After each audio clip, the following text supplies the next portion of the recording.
प्रत्येक बातमीतील घटनेच्या वास्तविकतेची तुलना थेट पाहत रहा सांगली अपडेट। जुन्या वादातून रेकॉर्डवरील गुन्हेगाराचा कमानवेस येथे कोयत्याने हल्ला करून एकाचा खून करण्यात आल्याची माहिती मिरज शहर पोलिसांनी दिली।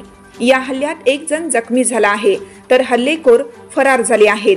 शहर पोलीस घटनास्थळी दाखल झाले आहेत। याबाबत अधिक माहिती अशी की मिरजेच्या विस्तारित भाग असलेल्या म्हाडा कॉलनी पवनचक्की जवळ राहणारे वंश वाली वय 19 व त्यांचा आणखीन एक मित्र हे कमानवेस येथे आले होते। त्यावेळी कमानवेस येथे राहणारा अजय भोसले हा वाली व त्याच्या मित्राला अडवला आणि तुम्हाला मी जिवंत सोडणार नाही, तुम्ही मोटरसायकल खरेदी विक्री व्यवहारात मला फसवला आहात असं म्हणून त्यांच्याशी भांडण काढला।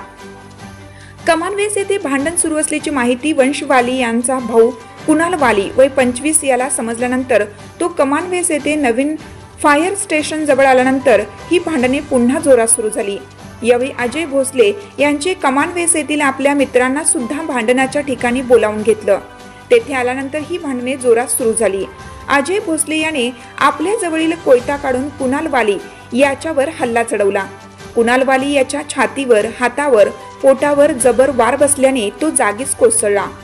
कुणाल वाली याच्यावर हल्ला झाल्याचे कळताच हल्लेखोर तेथून पसार झाले तर कुणाल याला वाचवण्यासाठी त्याचा भाऊ वंश हा मध्ये पडला होता। त्याच्यावर सुद्धा हल्लेखोरांनी हल्ला केल्यामुळे त्याची 2 बोटे तुटली आहेत। वंश याच्या आरडाओरड्यामुळे परिसरातील काही नागरिकांनी पोलीस स्टेशनला हल्ल्याची माहिती कळवली। पोलिसांनी तात्काळ घटनास्थळी दाखल होऊन कुणाल वाली व वंश वाली या दोघा सख्या भावांना वाहनातून मिरज सिव्हिल हॉस्पिटल येथे दाखल केलं।